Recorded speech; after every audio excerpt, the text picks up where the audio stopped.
ನಮಸ್ಕಾರ ಆತ್ಮೀಯರೇ, media house ಕನ್ನಡಗೆ ಸ್ವಾಗತ. ಕನ್ನಡ ಚಿತ್ರರಂಗದ ಪ್ರತಿಭಾನ್ವಿತ ನಟ ವಿಜಯ್ ರಾಘವೇಂದ್ರ ಸ್ಪಂದನಾರನ್ನ ಪ್ರೀತಿಸಿ ಎರಡೂ ಕಡೆ ಮನೆಯವರನ್ನ ಒಪ್ಪಿಸಿ ಮದುವೆ ಆಗಿದ್ರು. ಕನ್ನಡ ಚಿತ್ರರಂಗದ ಮುದ್ದಾದ ಜೋಡಿಗಳಲ್ಲಿ ಈ ಜೋಡಿಯೂ ಒಂದಾಗಿತ್ತು. ಇಬ್ರೂ ಕೂಡ ಯಾವುದೇ ಸಮಯದಲ್ಲಿ ಒಬ್ರನ್ನೊಬ್ರು ಬಿಟ್ಟು ಕೊಡದೆ ಬಹಳಷ್ಟು ಅನ್ಯೋನ್ಯವಾಗಿ ಬಾಳ್ತಾ ಇದ್ರು. ಆದರೆ ಈ ಮುದ್ದಾದ ಕುಟುಂಬಕ್ಕೆ ಯಾರ ಕಣ್ಣು ಬಿತ್ತೋ ಏನೋ, ವಿಜಯ್ ಪತ್ನಿ ಸ್ಪಂದನ 2023ರಲ್ಲಿ ಹೃದಯಾಘಾತದಿಂದ ಕೊನೆಯುಸಿರೆಳೆದ್ರು. ಆ ದಿನವನ್ನ ಯಾರೂ ಮರೆಯಲು ಸಾಧ್ಯವೇ ಇಲ್ಲ. ಸ್ಪಂದನ ಸಾವಿನ ಸುದ್ದಿ ಕೇಳಿ ಇಡೀ ರಾಜ್ಯವೇ ಶಾಕ್ ಆಗಿತ್ತು. ರಾಘು ತುಂಬಾ ಪ್ರೀತಿಸುತ್ತಿದ್ದ ಜೀವ ಸ್ಪಂದನ ಆಗಿದ್ರು. ಅಷ್ಟೇ ಅಲ್ಲ, ವಿಜಯ್ ಅವರ ಶಕ್ತಿಯೇ ಸ್ಪಂದನ ಆಗಿದ್ರು. ಹೀಗಾಗಿ ತನ್ನ ಶಕ್ತಿಯನ್ನೇ ಕಳೆದುಕೊಂಡ ರಾಘು ಹೇಗಿರ್ತಾರೆ ಅನ್ನೋದು ಅನೇಕರ ಪ್ರಶ್ನೆಯಾಗಿತ್ತು. ಸ್ಪಂದನ ವಿಜಯ್ ಅವರನ್ನ ಬಿಟ್ಟು ಹೋಗಿ ಬರೋಬ್ಬರಿ 3 ವರ್ಷಗಳಾಗುತ್ತಾ ಬಂದಿದೆ.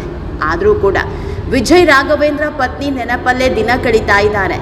ಪತ್ನಿ ನಿಧನದ ಬಳಿಕ ಸ್ಪಂದನ ಬಗ್ಗೆ ಅನೇಕ ಬಾರಿ ರಾಘು ಮಾತನಾಡಿದ್ದಾರೆ. ವಿಜಯ್ ಪ್ರತಿ ಮಾತಲ್ಲೂ ಸ್ಪಂದನ ಸ್ಪಂದನ ಸ್ಪಂದನ.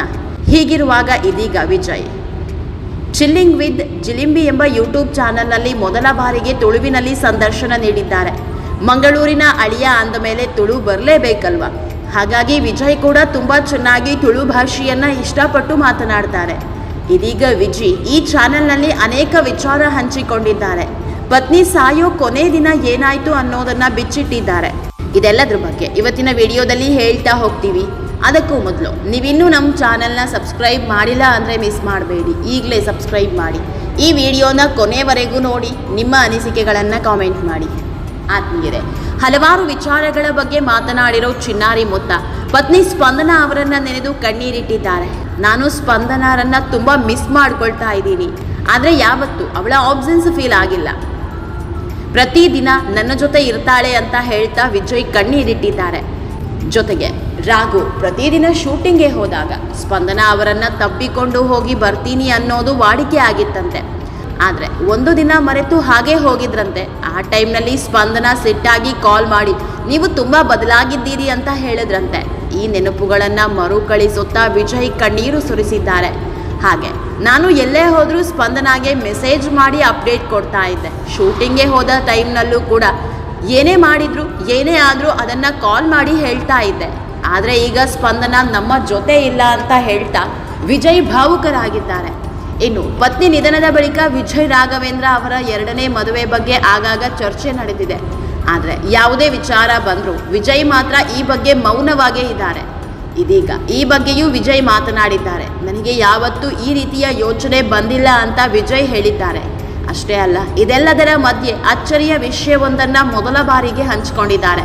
ಕೊರಗಜ್ಜ ಮತ್ತು ಕೊರಗಜ್ಜನ ದೇವಸ್ಥಾನವು ತುಳುನಾಡು ಪ್ರದೇಶದಲ್ಲಿ ಅತ್ಯಂತ ಪವಿತ್ರವಾದ ಮತ್ತು ಬೇಡಿಕೆ ಇರುವ ಸ್ಥಳಗಳಲ್ಲಿ ಒಂದು.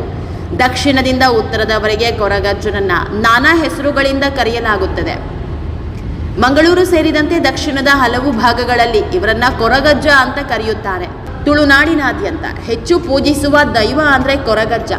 ಕಳೆದು ಹೋಗಿರೋ ಯಾವುದನ್ನಾದರೂ ಮರಳಿ ಪಡಿಬೇಕು ಅಂದರೆ ಅಥವಾ ಯಾವುದೇ ಸಮಸ್ಯೆಯನ್ನ ಪರಿಹರಿಸಿಕೊಳ್ಳಲು ಜನ ಅತಿ ಹೆಚ್ಚು ನಂಬುವುದೇ ಈ ದೈವವನ್ನ. ಇದೇ ಕೊರಗಜ್ಜನ ಮಹಿಮೆ ಹಾಗೂ ತಮ್ಮ ಜೀವನದಲ್ಲಿ ಆದ ವಿಚಿತ್ರ ಘಟನೆಯನ್ನ ನಟ ವಿಜಯ್ ರಾಘವೇಂದ್ರ ಹೇಳ್ಕೊಂಡಿದ್ದಾರೆ. ಅಂದು ನಾನು ಮತ್ತು ನನ್ನ ಪತ್ನಿ ಸ್ಪಂದನ ಕೊರಗಜ್ಜನ ಭೇಟಿಯಾಗಿ ಒಂದು ಮನೆಗೆ ಹೋಗಿದ್ದೆವು. ಆ ಸಂದರ್ಭದಲ್ಲಿ ಸ್ಪಂದನ ಅವರ ಒಂದು ವಜ್ರದ ಒಲೆ ಬಿದ್ದು ಹೋಯಿತು. ಅದನ್ನ ಗಮನಿಸಿ ಆಮೇಲೆ ಸಿಕ್ಕಾಪಟ್ಟೆ ಗಾಬರಿಗೊಂಡ್ಲು. ಎಲ್ಲಿ ಹುಡುಕಿದ್ರೂ ಸಿಗಲಿಲ್ಲ. ಕಾರಲ್ಲಿ ಎಲ್ಲ ಜಾಗದಲ್ಲಿ ಹುಡುಕಿದ್ರೂ ಸಿಗಲಿಲ್ಲ. ಆಕೆಗೆ ಅದೇನು ಅನಿಸಿತ್ತೋ ಗೊತ್ತಿಲ್ಲ.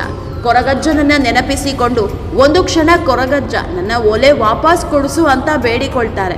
ಆ ಕ್ಷಣ ಆದ ಅದ್ಭುತವನ್ನ ನೆನಪಿಸಿಕೊಂಡಿದ್ದಾರೆ. ಏನು ಆಶ್ಚರ್ಯವೋ ಗೊತ್ತಿಲ್ಲ. ಅವಳು ಹೀಗೆ ಬೇಡಿಕೊಂಡು 10 ನಿಮಿಷ. ನನಗೆ ಅದ್ಯಾಕೆ ಹೇಗನ್ನಿಸ್ತೋ ಗೊತ್ತಿಲ್ಲ. ಅಲ್ಲೊಂದು ಡ್ರೈನೇಜ್ ಇತ್ತು, ಅದು ಒಣಗಿತ್ತು. ಅಪ್ಪಿತಪ್ಪಿಯೂ ಅಲ್ಲಿ ನೋಡಲು ಹೋಗಲೇ ಇರಲಿಲ್ಲ. ಆದರೆ ಅದ್ಯಾಕೆ ಆ ಟೈಮ್ನಲ್ಲಿ ಹಾಗೆ ಬುದ್ಧಿ ಬಂತೋ ಗೊತ್ತಿಲ್ಲ. ಅಲ್ಲಿ ನೋಡಿದಾಗ ಅವಳ ಓಲೆ ಅಲ್ಲಿಯೇ ಹೊಳಿತಾ ಇತ್ತು. ಇದು ನಮ್ಮ ಮುಂದೆಯೇ ಆದ ಪವಾಡ ಅಂದಿದ್ದಾರೆ. ಹೀಗೆ ಪತ್ನಿ ಜೊತೆ ಕಳೆದ ಹಲವಾರು ಕ್ಷಣಗಳನ್ನು ಹಂಚಿಕೊಂಡಿದ್ದಾರೆ. ಆತ್ಮೀಯರೇ, ಈ ವಿಡಿಯೋ ನಿಮಗೆ ಇಷ್ಟವಾದಲ್ಲಿ ಲೈಕ್ ಮಾಡಿ, ಶೇರ್ ಮಾಡಿ, ಕಾಮೆಂಟ್ ಮಾಡಿ. ಇನ್ನೂ ನಮ್ಮ ಚಾನೆಲ್ನ ಸಬ್ಸ್ಕ್ರೈಬ್ ಮಾಡಿಲ್ಲ ಅಂದರೆ ಮಿಸ್ ಮಾಡಬೇಡಿ, ಈಗಲೇ ಸಬ್ಸ್ಕ್ರೈಬ್ ಮಾಡಿ.